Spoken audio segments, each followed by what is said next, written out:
Section 2.6 and 3.6, derivatives and limits of trigonometric functions. 1. Trigonometric limit identities. 2. Derivatives of trigonometric functions. 3. Derivatives of inverse trigonometric functions. And so now we're putting the trigonometric limit identity here because some of them are useful for showing the derivation of the formulas, basically. First thing is we've discussed a little bit of a story behind basically the fact, and that's the previous video shows that if theta is an angle in radian, then theta divided by sine theta is less than equal to, is bigger than equal to 1, less than equal to 1 over cosine theta. And so by squeeze lemma, by squeeze theorem, this one always limit of 1 as theta goes to 0 is equal to 1. Limit of constant is always 1. And this one, limit of 1 over cosine theta as theta goes to 0 is equal to, again, cosine. This is going to be a substitution, direct substitution, because 1 over cosine theta around 0 is continuous, and so we can plug in 0 and get 1 over 1, which is 1. So both functions, the bigger function and smaller functions, they have limits that goes to 1. Therefore, the middle one, limit of theta over sine of theta, exists, and theta goes to 0 as theta approaches 0 exists and is equal to 1. This is by squeeze theorem. Squeeze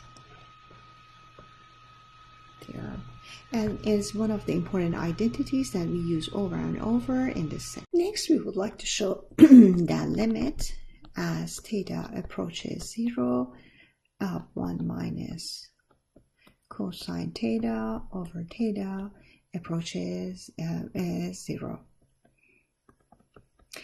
So how do we do this?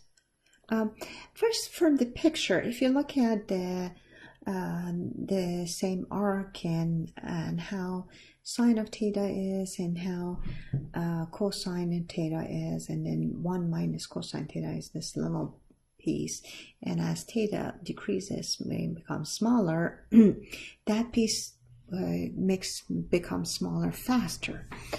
But how do we prove this?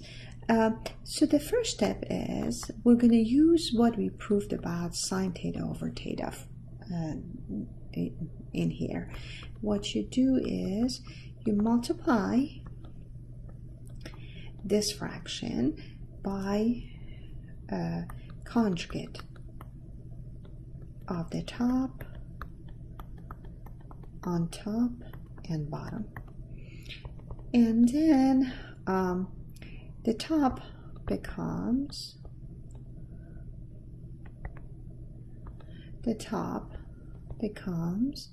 1 minus cosine squared theta. The bottom becomes theta times 1 plus cosine theta.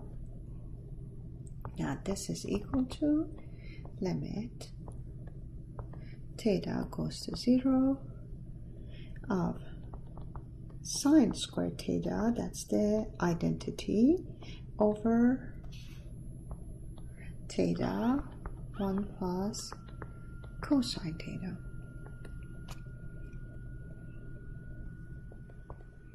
And that is limit. I'm separating this because I claim that each piece has a limit, each fraction that I'm separating it to. Basically, if you multiply both fractions together, you get this part. And so if you multiply this and this, you get that. And both of the limits exist. Therefore, this is possible. But this limit, according to what we proved, is equal to 1.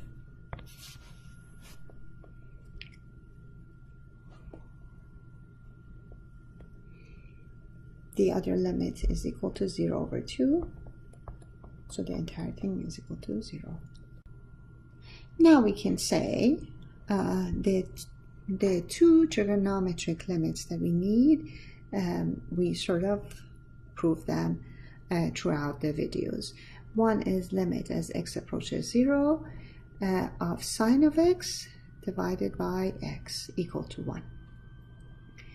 And the other one, limit as x approaches 0 of cosine of x minus 1 over x is equal to 0.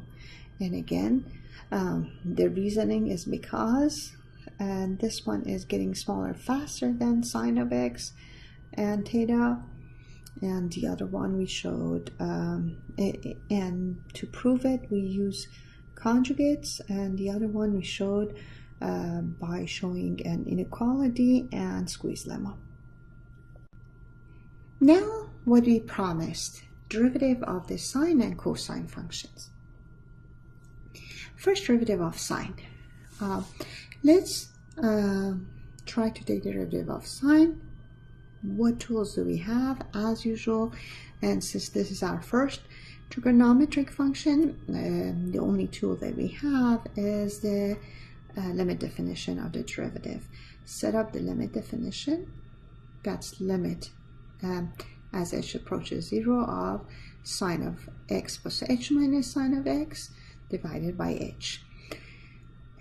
If you remember from pre-calculus, you can expand sine of x plus h. How do we do that? That's the sign of addition, so it will be sine of x cosine of x plus cosine of x sine of x. So these two is just these two are the expansion that you get from sine of x plus h. Then you also have sine of x in here, so you put it in there. Now that we're at this point, from what I remember in the past, it's important sometimes when you have too many terms in the numerator in these limit definitions to group things together. These two were already grouped together, these sine of x cosine of h, cosine of x sine of h, and it didn't help us very much. So let's see what else can we group.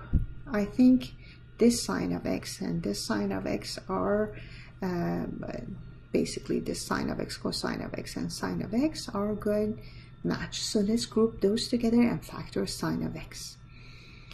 And so here, these two are the same color, and then I group them together and factor sine of x.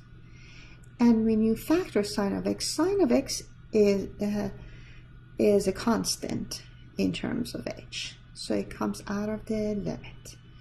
And what is left out of this term and this term is cosine of h minus 1 over h. And over here, cosine of x is a constant, comes out of the limit. And what is left is limit as h approaches 0 of sine of x, sine of h over h. Oh, we just proved that this is equal to, we just proved that this is equal to 1. And furthermore, we proved that this is equal to 0. So when we use those, what you end up with is cosine of x. And that's the derivative of sine of x. So a similar calculation can be done to show the derivative of cosine of x is equal to negative sine of x. But it's very similar to that, and we don't need to derive both formulas.